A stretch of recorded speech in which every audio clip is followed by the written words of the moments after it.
You look at the camera most. Yes. Yes. Yeah, kind of. Yeah, I try to set the camera up in a place where it's like if you're glancing and seeing where you are, you can get a vision of that. But hey, welcome to another episode of High Resolution Life. I have Shawn Mock here. Hi.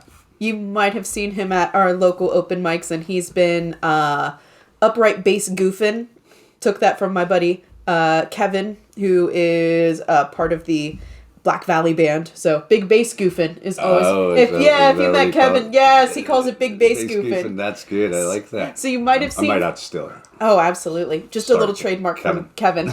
Kevin Neely. Shout out to your brother. Right. So he left us to do a lot of big bass goofing, and I thought it would be fun. We've always had great conversations at open mics at McGarvey's and at Levity, and I wanted to share those conversations with you guys, local or far away, because sometimes I have previous students that are in different countries that are just like, hey, this is just fun to listen to. It's different people. It's a different life. So different language, maybe. Yeah, and a different language, too. So, Shawn, introduce yourself and who you are as a person. If someone just met you, how would you say who you are? What I'm doing now is I'm busking, and that is I'm a street musician.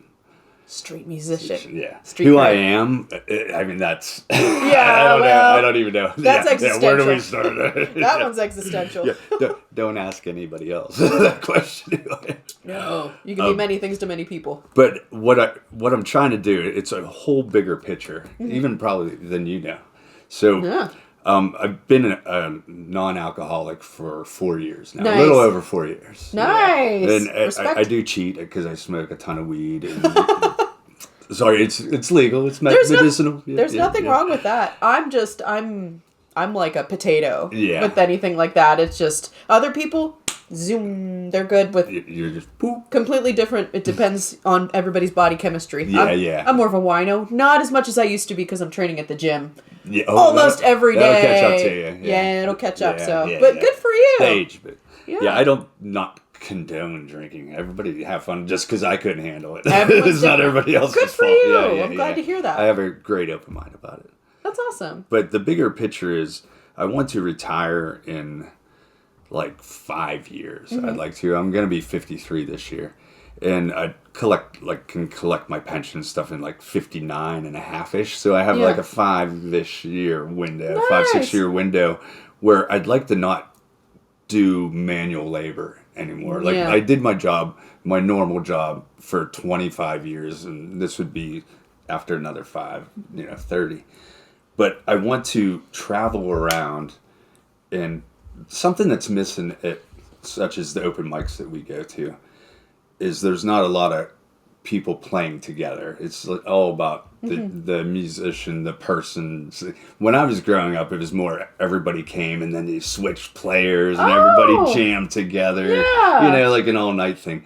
And that's kind of how I grew up. My father was a songwriter, and my uncle played guitar, and his father played the fiddle. Nice. And they'd all be sitting around the table playing all night and getting drunk, but that was just how I grew up, just free flow jamming. Yeah. And that's missing at open mics and stuff now, and I can't seem to find it. Once in a while you get some older people in with you, which I was like, all right, this is so cool. I have a piano to play, and I've never got to do that ever, so I love that. And, and you inspired me, and I was like, and younger people, I love that you inspire me, like the guys that I play with, like Wes and all those guys. Because they're so young, great musician, and you're all so motivated, and I love that. Yeah. And it's hard to find people my age that are still into it. They're either Jaded, moved on or trying to make it or some bullshit like that. But And what really is making it? Like we were having a conversation. To me, just what I'm doing, if I can make money and travel around and meet people at open mics and in the street, and it pays for me my gas to the next place, camp for a while, get a hotel when I need to, and try just different experiences. Yes. That's my goal with the busking. Good. So I'm just trying to build up that. And I got to put my 10,000 hours in, I feel. So there's a lot of You're 10,000 hours in for busking? Yeah, I got to learn it. Okay. How many hours do you think you're at so far? I don't know. Get the spreadsheet out. And as my act is, like my open mic act, it's all bullshit. So 10,000 hours probably. Who knows? I'll never make it to that. No. Well, when did you start big bass goofing? Wow. Big bass goofing. I love it. I'm so horrible with dates because I'm a forward person. Mm-hmm. So probably 10-ish years ago, 10 or so. But I've been playing bass since I was 18. Oh, so like electric bass? Yeah. And then you transferred? Yeah. Okay. Yeah, because I suck at guitar, so it's so small. It's like... And it's just the different ways the fingers have to move, and my hands are small. So and I'm a little dude, but I got bigger hands. And then I got the big bass, and I always say, like, I'm making up for something, you know what I'm saying? I was going to make a joke. The low voice to go with it. I was going to make a joke. And I'm going to buy a Camaro next year. T-tops and girl mullets. She's very interested and invested in this conversation. That is my big picture. So I got to start at home and busk around here and just meet people, and you know, it just keeps me busy, and that's awesome. That's my deal right now. My forwardness. So were you playing electric bass? Obviously, probably in local bands, garage bands, things like that. Yeah. Stella, this is not OnlyFans. She's like, I concur. So you had like high school garage bands, things like that, basement shows, fun stuff like that. And it was different because it was pre-internet. So yeah, you know, we had to learn it like this. I'm the last generation, I think, that got to go and like do goofy stuff, and it wasn't all over on the internet. Got to have those awkward years when I was 14 and everyone didn't see it. Yeah. Like a lot of kids that are 14 now, like my niece, they're all refined and they're all like put together by the time they're 14. And me, I'm like, I didn't get to that till I was 19. Yeah. Like, I was still coming out of my ugly duckling awkward phase. And they know that it lasts forever. Yeah. Like, you could add your weird phase and everybody forgot about it. Yeah. There's no pictures plastered all over. Yeah. Well, and it's interesting. There are some younger folks that I see that they just they aren't on social media, and they've kind of evolved beyond it, too. I've seen a little bit of that, which I don't think is bad. Yeah. But... you know, I feel like that's kind of too extreme because you do have to have a little bit of a presence, though. That is where I'm at now, and I don't enjoy it either. I have the podcast. I just want to play, to be honest with you. I know. But you do have to do that to get connections anymore, because it's just not the way it used to be. Yeah, it's been good. And for me, I don't like to share a lot of my private life with new people I don't know well. I panic a little. So open mics have helped me to grow. Like I was very nervous, like flop sweat and stuff. The first open mic I played at. And I've played in front of people. I've played at churches. I've done music competitions, all that kind of stuff. But I'm just not naturally wanting to be open and be exposed to people. Yeah. That's not how I am.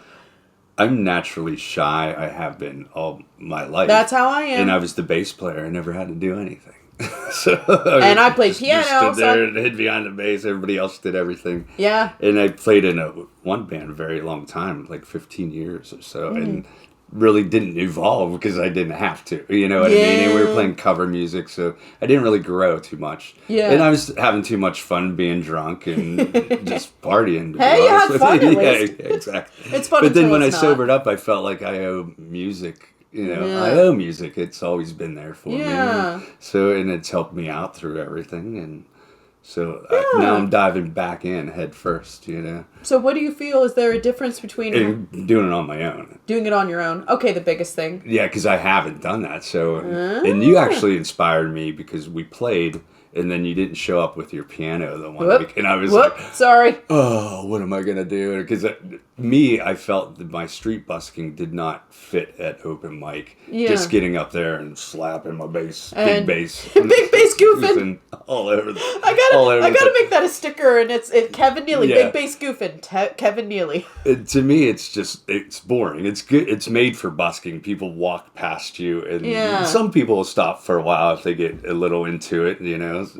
But it's good for ADHD watching it because it's very watching me trying to get chores done. If you would sit there and just watch me, I'll halfway get dishes done, go downstairs, get my laundry that dried, get that halfway done, come back, like, there's no rhyme or reason to me getting things done. Yes. And I don't really want to change that about me. No. But it's annoying if you have to get things done in a step-by-step fashion, because I'll go to step 8, go back to step 2, go to step 12, go back to step 4, 5, and 6. Yeah. Like, I don't get stuff done in a linear way. It is what it is. And then at the end, you're like, wow, I'm exhausted. Yeah, because you did everything. Yeah.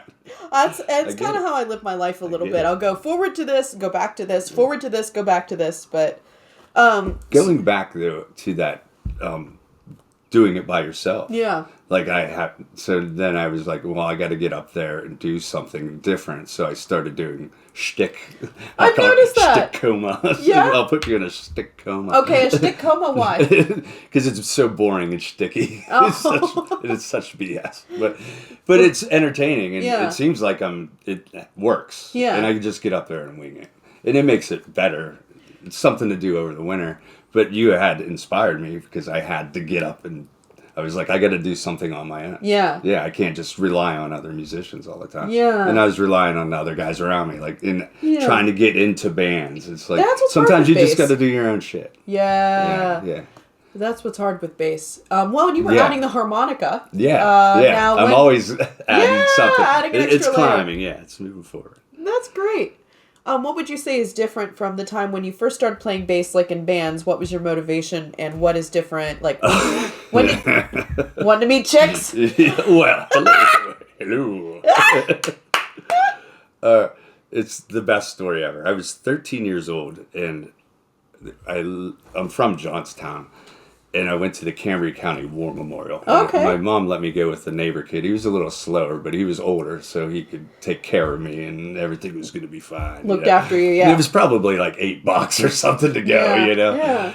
And it was Ted Nugent, and it was the Little Miss Dangerous tour, and I'm like, wow, this is cool. This is awesome. It smells great, all the pyrotechnics and everything. And during Little Miss Dangerous, he pulls this supposedly random woman up on stage, and she starts taking her clothes off. Oh! She got down to her high heels and her underwear. And I was like, and I'm talking, she's topless. I was like, I want to do that. And so, oh my God, I called it. I called it. That was it. I was like, I wanted to guitar. Well, at first I wanted drums, but my parents were like, no way. No, they wanted to keep their sanity. Yeah. So I got a guitar, isn't it? Nice. Eventually, now I play drums. I made up for Nice, it. nice. But, okay, so good old Ted Nugent. Oh, yeah, Steady Teddy. Cat scratch fever. He got in like a bunch of trouble too for that. Oh my God. And I was back in, I don't know the math on. Was that a specific incident he got in trouble for, like the Johnstown War Memorial? Yeah. I gotta Google that. Yeah. Ah! For sure. Oh, that's great. I mean, I'm not surprised with the whole song Cat Scratch Fever. And, yeah. Wango Z Tango. Oh, Wang Dang Sweep. He's literally wild. I think he said he never did drugs and he never drank, right? Yeah, which is so hard to believe. Yeah. I think thank God he didn't. Yeah. He didn't need any more. Yeah. Maybe that would have settled him down. Who knows? Yeah, maybe. Gene Simmons was like that too. He said he never straight drank. Edge. Yeah. Interesting. It's crazy. Donald Trump too. Yeah, money is their drug. Yeah, that's their DOC, their drug of choice. That makes sense. Yeah. That makes sense. You get addicted to that. Yeah. Well, did you take a break from playing bass, or has it always been a part of your life? I've taken random breaks. Okay. Yeah, usually because of also women. Everything comes back to that. Sorry, we get you every time. I've been single for like 3 years now too, so which is great. So it's good. It's good to take a break. It's good to do that. Yeah, which I've never done that in my life. It's a good time to do that. I'm halfway. Yeah. As I see it, 100. I'm halfway through. I'm over 50. See how the next 25 go. Yeah, you get a break and you get to like learn who you are. Yeah. It's always good for everyone to do that. Another reason for the traveling. That I want to do. Yeah. Hell yeah. Yeah. Just get out there. Yeah. Since you don't have to be like centered in for that's another thing. Yeah, too. I can keep coming back to my place. Yeah. And I'm practicing minimalist. So I got it down to. I would love to practice more, but for me, it's like I still have to make money at the same time. Be social, be at the gym, train. Yeah. No, that was. There's not enough time. Yeah, I took time being single for about. I went out with a guy. Oh, I don't know how much I want to self-reveal. I'm not going to name drop, but this guy ended up being a real doozy. Because we were talking about Judaism, and I was telling him how I was part of the community, and I should have known. And I was like, well, I don't keep kosher, things like that. I'm like, but being part of the community is very important to me. And he went, well, I think that's going to be a struggle for me, but I think I can manage it. He's going to set that aside. He's going to try. No, he didn't even say he was going to. Right? No, that's going to be a struggle for me, but I think I can manage it. Yeah. That eventually led to, well, I can't take you to the bars up around here by Du Bois. And I was like, why not? And he's like, well, you have a certain look. I could not believe what I was here. What year do we live in? Exactly. I don't know what year they're up in Du Bois. Yeah. And I was like, what? Du Bois. Yeah. And I was like, well, I just want to go and check out because I like dive bars. Or something? No, I don't. Polish? I don't know. Yeah, I don't know. So, and then it got... I'm Polish German, so every day is a struggle. Yeah. Dein Kampf. Yeah. Please. Wait, this gets worse. Wait. Oh. I have comedic material for years due to my poor taste in men. This was pretty rough. Then it got worse. I was helping him with painting a property he was trying to flip up in Du Bois. Then I was like, well, let's go. I want to get a couple drinks at the dive bars around here just to kind of see how people are. I can't go because you have a certain look. I was like, what? Then he's like, well, I have friends who have Thunderbolt tattoos, but it's not what you think it means. Okay. I was like, do you know what it means? He's like, well, it's just a German pride thing. I was like, that was for the Schutzstaffel, bud. Wow. And so the conversation kind of deteriorated from there. And how did you come along such person? Dating apps. I have not been on dating apps since then. Well, yeah. I have not been on dating apps since then. Yeah, he might have been looking for you for some reason. Okay, you're not the only person to tell me that. Yeah. You are not the only person to tell me that. Yeah. Isn't that creepy? Yeah. And I had to chill because... It's almost like when they kidnap you in other countries. I was talking to my friend about that, and she said, you got to watch being a person who is part of a minority group. She said, because some guys look for women because it's part of a thing that they do. Yeah. And I was a bit naive. It's like bum fighting. Yeah. It's a what? Kidding. What is it's that? like bum fighting. Bum fighting. What is that?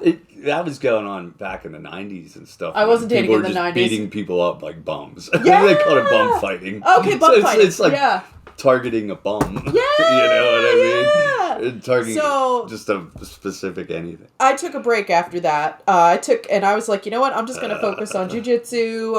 I'm focusing on my friends.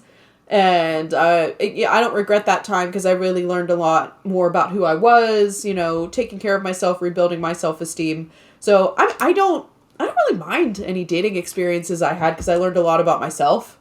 You're very forgiving to unfortunately to let it go that far, that long. You know what I mean? No, I'm not anymore. I'm not anymore. I do know that. I mean, I haven't known you that long, but I can. Yeah, you can tell that you've changed. Yeah, I don't put up with any shit anymore. But when I first saw you at Spring Dam at the open mic. Oh there. yeah, is where I remember you doing Billy Joel. Which is why I always call you. Oh, that's right. How many years has it been then? I don't know. 3? Is that 3? I think it was 2 or 3. Yeah. Yeah, I think it was 3. And from the first impression, I believe I thought you were kind of like a mousy teacher.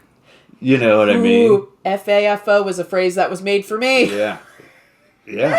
Because people will look at me first glance and they're like, oh, you're a cutesy little soprano. I bet you sing all those soprano arias. I'm like, no, I'm a mezzo. Yeah. I do the witches, bitches, and britches rolls. Yeah. And they're like, huh? I'm like, yeah, I can usually sing lower than tenors. And so I do have a sign that pretty much says target on my forehead. I do, because I look soft. I do. It is what it is. Yeah, and you were all disheveled and everything. But now you're more. Oh, you could see that growth. Yeah, I saw it. Oh, that's so cool. Because I didn't really know you in between. Yeah. Just, see you out or whatever. Oh, I'm glad to hear that. I like hearing from people that have known me for a couple years, seeing I'm an observer. Yeah. Nice. Yeah. What else do you have to do to observe human beings? I enjoy it. Yeah. I enjoy it. I do a lot of unconscious pattern recognition with people, and I can usually tell something someone says in relation to something else because of open mics and just all the stuff, all the idiots I've gone out with. Yeah, and I pick up on things, and I always tell my friends, listen, if I catch something about someone, you can do what you want. I'm like, but if I've made my judgment, I've made my judgment. Yeah. And I'm not wasting any time. But speaking of which, what are different performance experiences and open mic experiences you've had that were fun, the most enriching? Even like when you were playing in bands, what were things you look back, you're like, holy shit. Mostly like just playing with them as friends, you know. Yeah. When I look back and I think about more of the practice room time and the yeah. the garage time Yeah. and the basement time than the gigs. Yeah. And I was shy, and it definitely drank a lot to overcome that shyness. Come out of your shell. Yeah, and then that just went bad. So I always had anxiety playing live, and you know, so that's how I covered for it. Bassists are always like that. My parents had a bassist, and he had to guzzle Maalox before he would go on stage because he would get so nervous and his nerves would be so bad. Yeah. And it's he'd go out and have these Maalox rings on like his a lips. crackhead. Yeah, Like Dave Chappelle. He did look like that. My parents have so many stories because they had a band in the 80s. They had so many stories. Oh yeah, they were hippies, right? No, they were like big hair rock stars. Really? Yeah, they were infinitely cooler than I am. But continue. Like any fun performance stories or times you look back like that was a blast. Yeah. Oh, one time I played in Bedford with good friends of mine in a band called Bone Digger. Okay. And it, Bedford and Bone Digger. Oh boy. And it was at the Bedford Budget Inn. Okay. Yeah, we called it. Oh. And there's an Indian guy there, Jack was his name. He ended up getting in trouble for going into people's rooms or something like that. This is such a crazy story. Go. But he always would say, you don't have to go home, but you can't stay here, so get the fuck out. That's how he would do it too. Wait, and then he did break to I know who I want to take me. That would be great. You don't have to go home, but you can't stay here. And, so we're playing there. I'm pretty new to the band, and it's just packed, and this place is crazy. And we are a heavier band, and I got into this band. It was already together. And like, wow, these people in Bedford are nuts. Yeah. Honestly, and they even have a little bit of an accent down there. Yeah. It's a little different from up here. And they like to party, and they'll drink you under the table. And I had most of my fun below the Mason-Dixon line, too. Yeah, well, they say the Mason-Dixon line way more fun than where we live here. Yeah, they say the Mason-Dixon line is around Maryland, but I think it's Bedford. Yeah, I think for sure. And not Bedford, Bedford. Yeah. I think it's Bedford. So we're playing, and it's getting crazy. There's people taking clothes off and stuff. This guy... Is it the 80s? This was 90... Probably 92, 94. Oh my God! Or no, you know what? 97 maybe. That's wild! That's when I came back from Erie, like That's 97. Wild. Okay, keep going. And he got... Little guy. He got butt-ass naked. Jumps up on the rafters and is swinging his 2-inch feet. He gets up. He comes up on stage and stuff. I'm like, no. And I barely played out that much. I had, but I don't even know how old I was, 24 or something like that. And then these crazy guys down there, they grab and they start beating the shit out of him. They're like, the guy? They're like, get down. For the thing. And they just start pummeling the guy. Then he gets down and he won't put his clothes on. He wants to fight everybody. You know? I'm just like, if this is what it's going to be like, because these guys were older that I played in the band with and more experienced, and I jumped into their band. I'm like, this is going to be a fun ride. And it was ever since. We always had a good time. So that was the first time you played with them? Not the first. The first time really sucked bad. They were going to kick me out of the band. Oh, no. That's not the first. Yeah. That's not the That's first. somebody else's story to tell. Yeah.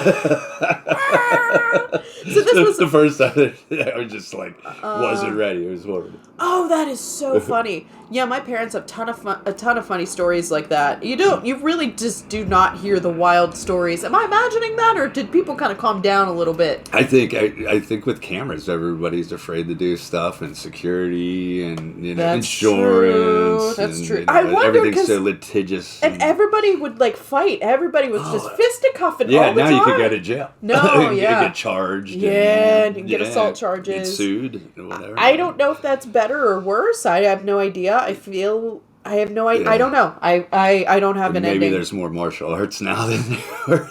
There's more cage fighting and stuff. I have to avoid and my coach has gotten on my case. He's like, don't ever be fighting outside of the gym. Yeah, you have to defend yourself. And I have to avoid it. Has to be very clearly has to be a defense situation. I can't. Some people are like, yeah, you're gonna roundhouse kick someone. I'm like, no, I can't do that. Yeah, I can't because I'm just gonna get a higher charge if I retaliate or if I start something. I took Tang Soo Do when I was a kid. Oh, I was nice. like an orange belt, blue stripe, Nice. and then I quit. But I should have never quit. Yeah. But the discipline is the best part. Exactly. Really, when you look at it. Well, did you have other than Ted Nugent? Were there other Nugget. were there other influences or people like I want to be that bassist? Oh yeah, for sure. John Taylor from Duran Duran. Nice. Yeah.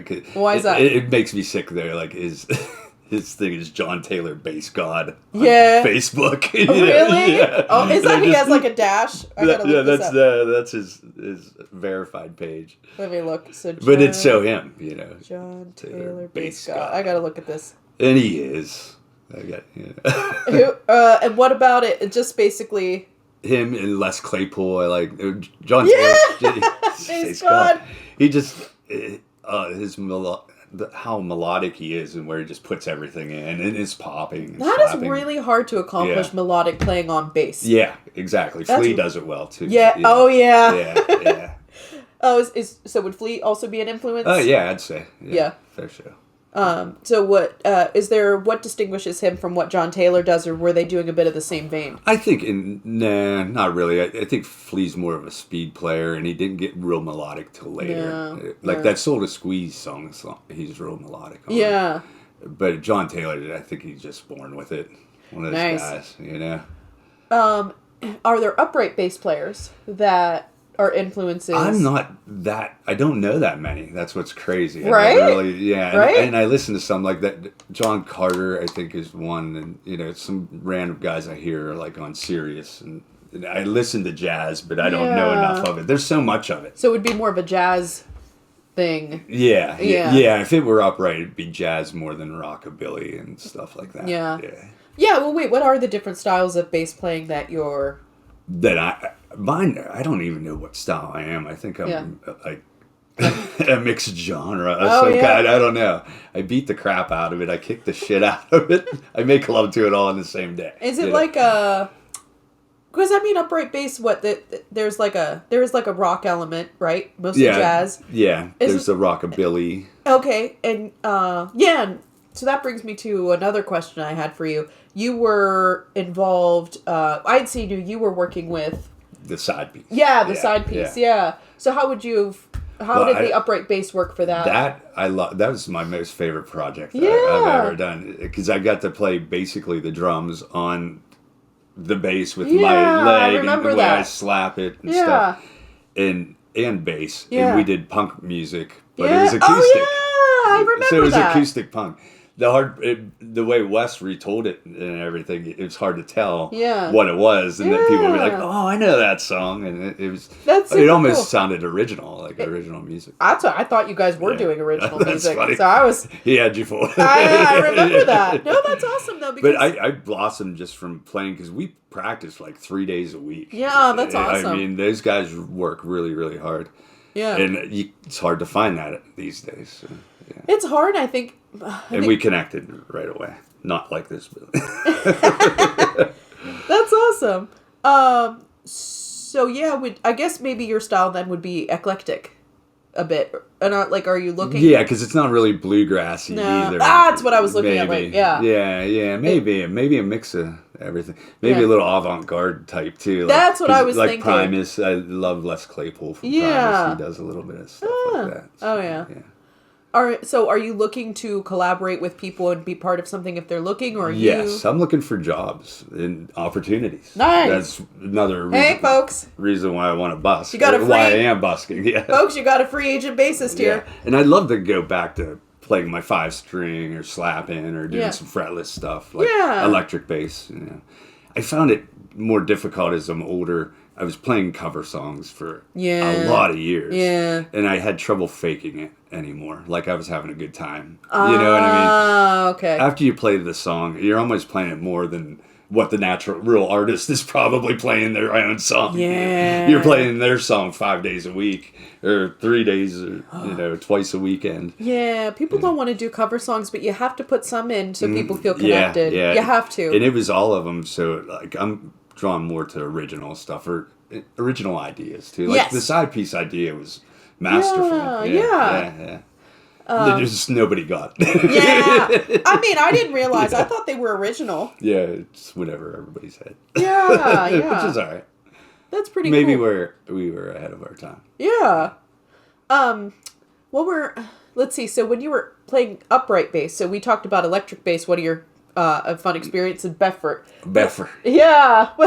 You only the real OGs in Central PA now. Yeah. How about upright bass? When did you start upright bass? Yeah, I might have asked you. Yeah, you did, and I keep trying to pinpoint it.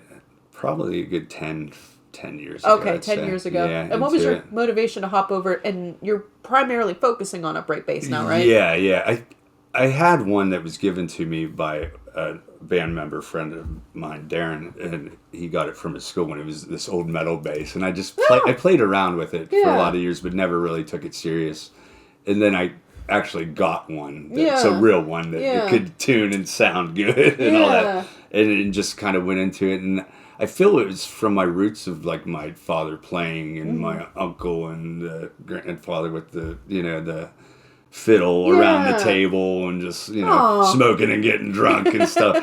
It's I guess that's what my roots are. Maybe I'm a hillbilly. That's all there is to it. Nothing wrong with that. Yeah. So just bring it back to my roots. Into the old root cellar. Yeah. So is that, what would your ideal project look like that you would be part of? Are you looking for that hillbilly, bluegrass, or fusion? Something where I could have freedom, definitely. Like some jazz fusion. Definitely. What we were doing, what we were improvising was really good. Yeah. I like that. Something that's like the postmodern jukebox. Yeah, that stuff is fun. Something classy. Yeah.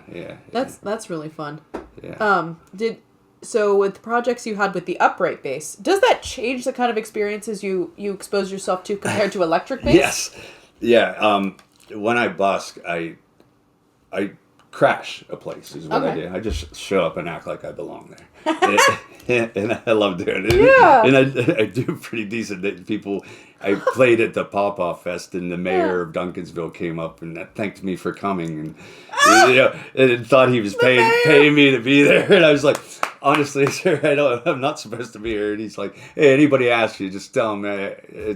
I said it's all right to be here. You got the mayor's stamp of approval. I did, yeah. Eric. That's great. Oh, yeah. I'm pretty sure I could get away with anything in Duncansville now. To a point, Yeah, exactly. But yeah, when I go to these places, and I found that the Bedford Fall Foliage Fest was really good. Nice. And a lot of older people came up to me, and older musicians, and they were from not the area too. And I think it's more Americana. Yeah, and more it does. the style too. And, okay. And I think that people are drawn to that. Yeah. In that age group maybe. And I'm no spring chicken anymore, but yeah. Yeah, I'm more of like an early afternoon chicken. Yeah. I'm finally accepting the fact. You're like kinda. I'm like, I'm not at 6 a.m. waking up going, like 8 a.m, get my coffee. Yeah, that's great. So do you feel like the upright bass, do you feel like you shifted into a period of your life where the upright bass fit who you were too? Yeah, it was more age appropriate than flinging around on stage like I'm a rock star. You know what I mean? One day you, sir, will grow and realize it's time to for Blink 182 and stuff. Like it's just, yeah. Well, that's when I was like getting older. I had to kind of fake it. Accept who you've become. It's harder to find people, and I realize it now because I'm older. They're like, he's okay as a player, but he's kind of old, And there are people that are probably still trying to make it or whatever. Which, I'm not ever trying to do that. No. If I could live off of music. For a week, I'd be happy. Exactly. That would be it. That's the dream. That's the musician's dream. I guess it all depends on people's definition of happiness and I think maybe as a younger kid, I might have thought like that. Yeah. I don't know. You learn things. Depends. You on, see things. It depends on how bad you want it. That too. Yeah. Now, for someone like me, I like a simple life and being proficient and being good at the things I set my mind to. That's more of what I'm at the things that really matter, the people that you have around. Because, man, you get to that level of fame anyway, my perspective. And you're just surrounded by sycophants. Well, yeah, you're just, everybody's telling you what you want to hear. And you're a product at that point. And if that does make some people happy, I think maybe there are people like that out there, but that's not me. Yeah. Oh, God, out there like that, my coal miner accent came out. I like your canary in a coal miner. Yeah, exactly. I just watched a documentary about Avicii and how it got to him. Oh, I love EDM. Yeah. Awesome. Oh, I love that stuff. Okay, it's great for ADHD. Right? Oh, isn't it? Yeah, that do like that steady beat helps you zero in. Yeah. What happened with Avicii? I'm not familiar. He committed suicide. Oh, I did hear something about that. Yeah. Okay, what was it? The whole fame thing? Yeah. He just wanted to play music in the end. Why couldn't he just walk away? Yeah. I guess it's tough. Yeah. That is really hard. Mental health. Well, then also the lead singer of that happened to the lead singer of Boston, right? Oh no, Journey. That happened to the lead singer of Journey. Oh really? Did that? Wait, let me fact check myself here. But that happens to a lot of musicians, and I heard Lady Gaga's experiences, sexual assaults and things like that. That also happened to Kesha. Yeah, and you got to realize the whole business is bullshit. Like we were only fed what they wanted us to see and hear. Yeah. And then, the internet, that their intranet thing changed everything. And then there's so many artists out there that could have been, should have been, would have been. I'd like to meet them at jam nights and open mics across the country when I'm traveling around. I was going to do a documentary of that, but I'll probably vlog it. Yeah. I think, he died by suicide. Yeah, Brad Delp. Tragically died by suicide at March 9th, 2000. And it stinks because he had these songs like Don't Look Back. Yeah. Yeah, they were very positive. Happy Philly and stuff like that, yeah. Oh, he left several notes expressing his sadness and apologizing to loved ones. Death was ruled as carbon monoxide poisoning from charcoal grills he had lit in his bathroom. Wow, that's a crazy way to do it. And then, I think that happened...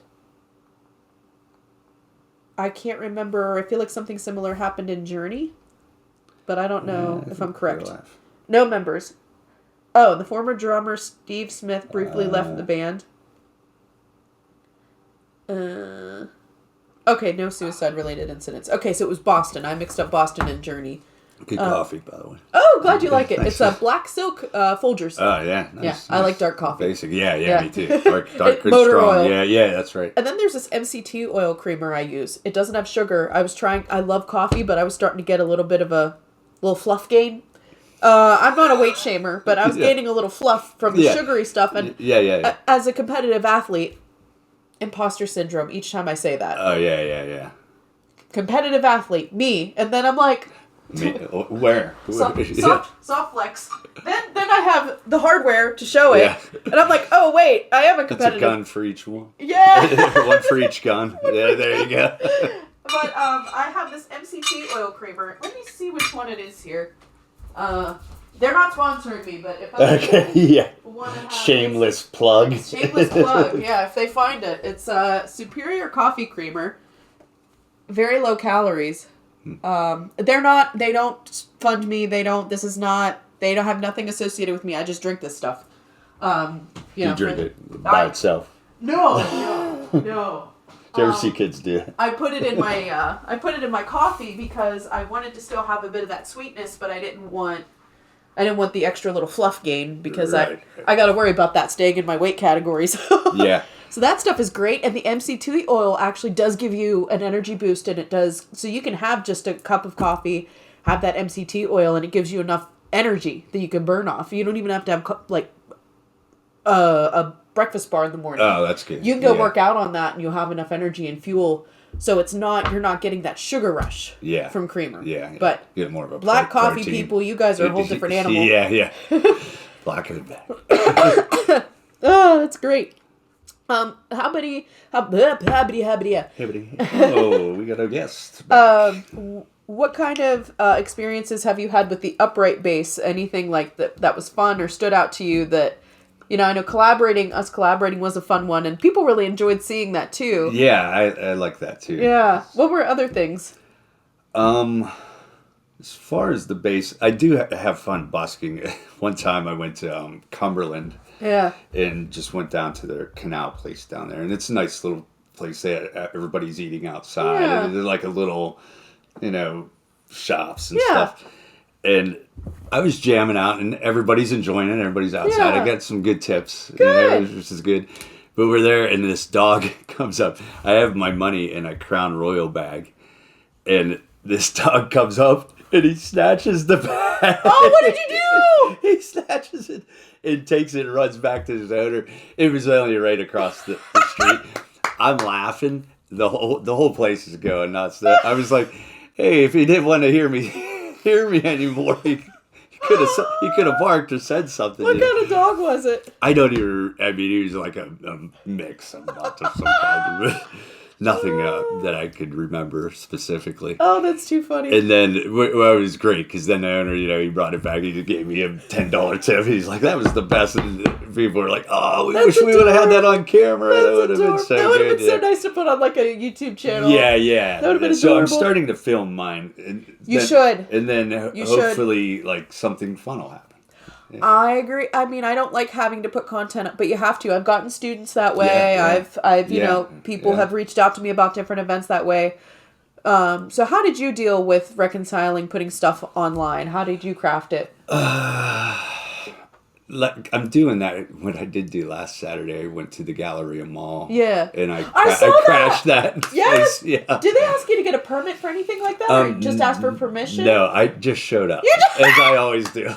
That's what I did. I was like, I was going to take the camera in with me as I was going, but I had too much shit with me to carry. I had my bass and my poster with my Venmo and everything on it.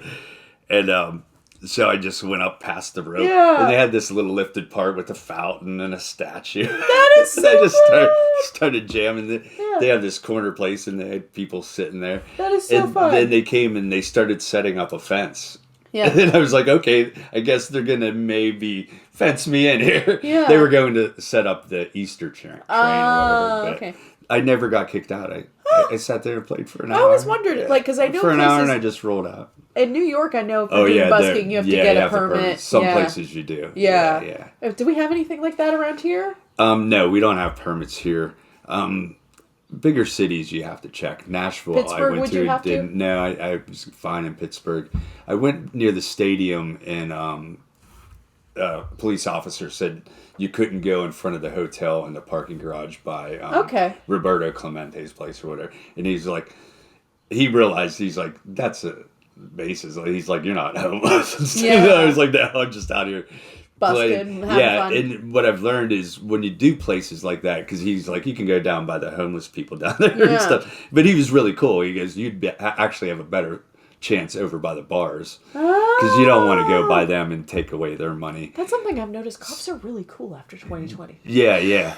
And then the people that are out there that really need the money, I started realizing when I go in, I'll give them some money and stuff, because I am because you're just having fun. Yeah, I'm crouching on their encroaching on their turf. Yeah. So I give them a little bit at the beginning because I did realize they know, and they'll come up and bother you, and then they'll bust your groove. Yeah, the buskers in Pittsburgh are a whole other animal. Yeah. My dad was taking a video of just. We were leaving, my aunt, she almost dies every time she thinks of this story. She's like, I thought you were going to get a shot. And me, You're in Pittsburgh. Whatever. I don't. Yeah. You know me. I don't have a filter. Oh, I do know that. I don't have a filter. But my dad was leaving and some guy was playing the saxophone and we're walking past. My dad's like 10 yards away from this guy. Yeah. Well, maybe 5 yards. He's just taking a little video and I gave the guy who was busking a little bit of money. And then my dad, nowhere near him, not in his field of vision, he's like, don't you take videos of me. Don't be taking and he's like yelling at my dad. And I walked over and I'm like, that's my dad. I said, you better apologize to him right now. I said, he's not taking any videos of you. So if people mess with people I care about, I'll usually fly off the handlebars. And I said, you apologize to my father right now. I said, he's not taking any videos of you. I saw it. I said, don't be yelling at my dad. He didn't do shit to you. You get that big D energy. I act like a tall person, which is another. We had that discussion. We did. You're muy alto. So I said to the guy, I said, you apologize to my dad or I'm taking my money back. Oh, reach in there. Yeah, You'd be like that dog with I me would. taking my money and stuff. I'm like that. Is he the one that's on Clemente Bridge? He plays a saxophone. After the games and but stuff. But he did apologize to my dad. Yeah. But if my dad had been taking a direct video of him, I would have been like, yeah, don't do that. But he was taking a video of the stadium. Yeah. He was like 5 yards away. I wish people would take video. I like when they do. Yeah. See, I wish they would send them to me or post them somewhere. And see, that guy was shooting himself in the foot. Yeah. And no disrespect, he did apologize. Yeah. I should say he did apologize to my dad. Eventually. He did. But there's no... If I can understand where he's coming from, but my dad was not taking a video of him. Yeah. He was just the scenery because it looked really pretty, and my dad was just taking a video. So here was the guy... Say like 5 yards here. Here was the guy. Here was my dad, and my dad was videoing out this direction. He stands up too. Yeah. He's like up on the bridge, so you're like your head is like at his feet and stuff. Yeah, so that was my. Maybe he felt like a big guy. Up there, you know. Yeah, so those Pittsburgh buskers. So yeah. Kudos to you. How do you negotiate that? I haven't seen other buskers, but with the homeless guys, and people are like, "Well, you're giving money to a drug addict." And I'm like, you know what? Maybe that drug addict needs food too, so they got to buy food eventually or whatever. Well, what's the big deal with $5? Yeah. So I take care of them, and as long as I have enough to get something to eat and that's your some gas, you know, it's a mitzvah. Yeah. It's a small, nice act. Like sometimes I'll hand somebody $5 if they need it. Yeah. Whatever. Buskers too. It's like I don't know. What's the big deal with $5? Yeah. But people don't realize.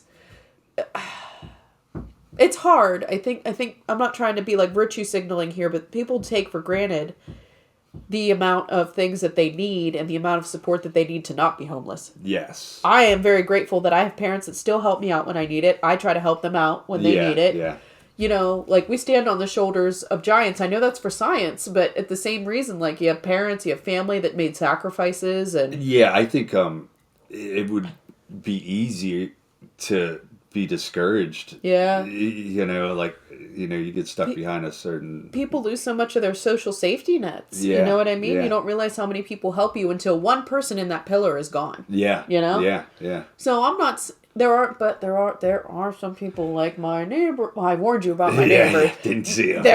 I got away. They're in a phase where they're dormant because I think they have certain substances that I think that are... Yeah.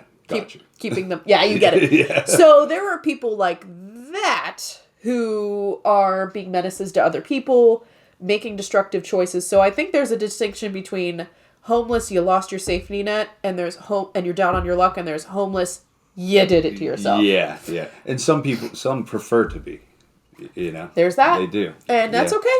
Yeah, I mean, I'm almost going to be homeless as I keep going minimalist. And I'm going to be busking. I'm going to stay in my car most of the time. You're not hurting anyone. Yeah, I'm going to camp out and wake up to the star You're not to the anyone. sun in a desert somewhere maybe. I want to see things. I just want to travel, and I want that to pay for it. So how far do you think you would take it? I'll go anywhere. Are you going to do van life? Are you going to drive out to Utah? Yeah, for sure. Yeah. I want to wake up in the desert and go to sleep, with the stars. See? Yeah. So we'll look for aliens and shit. So we'll have to do an update podcast after you go and you do your big adventure. Yeah. What I've been doing, because I've made like a small tour for the summer for places for me to go. So I'm going to things that interest me, like the Mothman Festival in Where's that at? Parkersburg, West Virginia. What is that? They have a whole thing for Mothman. Yeah. And it's like this Mothman came. It's this whole... Oh, you're going to have so many fun stories. Yeah, Kecksburg in Pennsylvania, that's where there's a UFO landing, a wreckage and stuff like back in the 50s, I believe. So I'm going to go up there, learn some history, and check it out. Oh my God! So when are you starting? I'm down off, with that. When are you starting off your paranormal shit? Yeah. When are you going to start off those traveling adventures? Is it hinged on your retirement? I'm going to start. I'm going to start doing it during the summer now and build it up. And if I could start making money earlier, I'll retire earlier. Oh, that's going to be great. Yeah. So just kind of using vacation time, long weekends. Yeah, long weekends. I'm off Friday through Sunday, so I can then add a day or something. Yeah. Nice. Well, do you have any shows coming up, or my kickoff? I'm doing the curve game. I'm going to see. Oh yeah. Maybe. Hopefully nobody hears this. Yeah. Or they do. Yeah. But I don't know if I'm going to get kicked out. I believe that's a public sidewalk. Yeah. I'm going to try it. All right. And don't you think getting kicked out is just more fun, too? Controversial. Yeah, Controversy. Yeah, right. Then they look like the asshole, right? Exactly. Then I'd be like, oh. Yeah, I don't know, because I don't think we really have any ordinances about permits on public property, unless it's on, if you're not on public property, they can say something. Yeah. Like, you can't be right in front of my house just busking. Yeah, right. I mean, I wouldn't care because I know you, and but if I didn't... ordinance. Yeah. That would be stalking, I believe. That kind of... That is what that would be called. that would be trespassing. Yeah. So, and I'm going to meet a buddy. He saw me busking online, and he lives by Geneva on the lake in Ohio. And I was like, I'll come up there and busk a little bit. So you're making maybe I'll network... head down to Cleveland after I see him or whatever. So you're making a network of busking friends. Yeah, and he's a friend that I've had since growing up, so I can visit friends that moved away and stuff. It's a good excuse. That's awesome. Yeah. And well, I'll drop your social media, and I'll link it to our YouTube channel. But I do have to, unless there were other things that you wanted to speak of. I think it was a pleasure. Yeah, it was great. So you guys, if you see him out busking, you'd be like, "Hey, I know that guy." Yeah. And just boo. No. Join in and have some fun. That's right. And then whenever he gets to be famous and for his busking life, you could be like, I'll catch him while you can. I'll be going to the desert and hiding. That's what I'll be doing. Well, thank you, Shawn, and I think you are going to be at McGarvey's, I think, right? Now I'm kind of chilling out on open mics for now. I couldn't remember. I do have one more thing I want to add to to my act. Yeah. No, to my act. Oh, I thought you would add to the... So I might do another open mic or so just to add, like, you know how I have that build up and then I top it off at the end. Yeah. You help me out with that. Oh, absolutely. Yeah. So the two volunteers that have come up, I'm going to have them do something else. Embarrass the shit out of them. Nice. Yeah. Well, thank you, Shawn. It's been a great conversation, and... So people around town will get to know, and beyond around town will get to know a little bit about you. Word. Thank you, Shawn. Thank you. Peace. If I could find where my cursor went.